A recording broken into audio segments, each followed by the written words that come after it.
बहुत अच्छे police officers यहाँ पर रहे हैं, लेकिन अफसोस के साथ कहना पड़ रहा है कि राजनीति ने इनके ऐसे हाथ बांध रखे हैं कि ये बेचारे भी कुछ कर नहीं पा रहे हैं। अपनी आंखों के सामने देख रहे हैं कि गैर कानूनी कुछ हो रहा है, कोई क्रिमिनल एक्ट हो रहा है, लेकिन कर नहीं पा रहे हैं क्योंकि सरकार ने इनके पूरे हाथों को जकड़ के रखा हुआ। लेकिन देखिए, रामगिरी महाराज का कहना है कि उन्होंने कोई भी गलत बयान नहीं दिया है, अगर आपको आपत्ति है तो आप कोर्ट जाइए।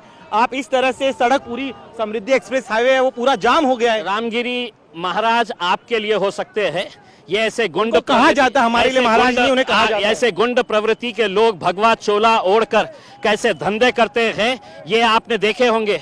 आसाराम बापू के सामने है तो पैरों के ऊपर पड़े रहते थे, लोटांगन करते थे, आज जेल में पड़ा हुआ है। ये भी जो है ये एक घटिया किस्म का आदमी है जिसकी मानसिकता घटिया है, और प्रवचन के दौरान इंसान ने इंसान की हैसियत से कैसा जीना चाहिए करके ये बताया जाता है। तुम्हारा धर्म खराब, तुम जिसको मानते हैं वो खराब, ये सब बातें हैं तो नहीं सुनने के लिए लोग आते हैं करके।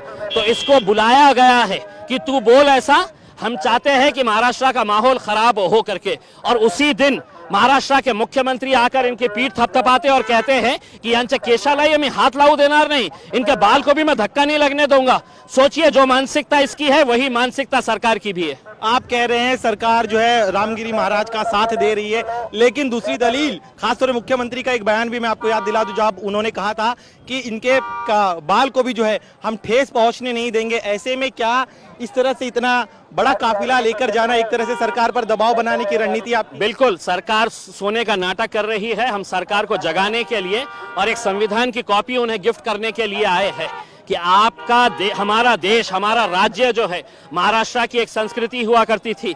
छत्रपति शिवाजी महाराज, छत्रपति संभाजी महाराज, फुले, शाहू, अंबेडकर, पुरोगामी महाराष्ट्र कहते थे। आज उसी महाराष्ट्र की हालत आपने क्या कर दी है? सिर्फ आपने राजनीतिक घटिया सिर्फ कुर्सी हासिल करने के लिए आप दंगे भड़काना चाहते हैं, आप माहौल खराब करना चाहते हैं। आप हर एक को छोड़ दिए हैं स्टेज के ऊपर कि जाओ गाली दो जिसको देना है, हम तुम्हें हाथ नहीं लगने देंगे, बल्कि तुम्हारी सुरक्षा और बढ़ाएंगे हम। बिल्कुल, आप कह रहे, देखिए ये आपकी दलील, लेकिन एक और आरोप ये भी आप पर लग रहा है, चूंकि लोकसभा चुनाव में एमआईएम का बड़ा वोट बैंक जो था वो उनके हाथ से छिटक गया और अब विधानसभा चुनाव करीब है, इसीलिए इम्तियाज जलील फिर एक बार अपने वोट बैंक को। आपकी गलत जानकारी है। एमआईएम ने कितने सीटें लड़ी है महाराष्ट्र के अंदर, आप ये बताइएगा। उसमें हमने यहाँ पर ये जो लोग जमा हुए हैं ये कोई एमआईएम के पूरे कार्यकर्ता है, ऐसा नहीं है। हमने लोगों से कहा था कि तुम किस राजनीतिक पार्टी से ताल्लुक रखते हैं, कौन सी तुम्हारी जमात है, तंजीम है, हमें कोई लेना देना नहीं है।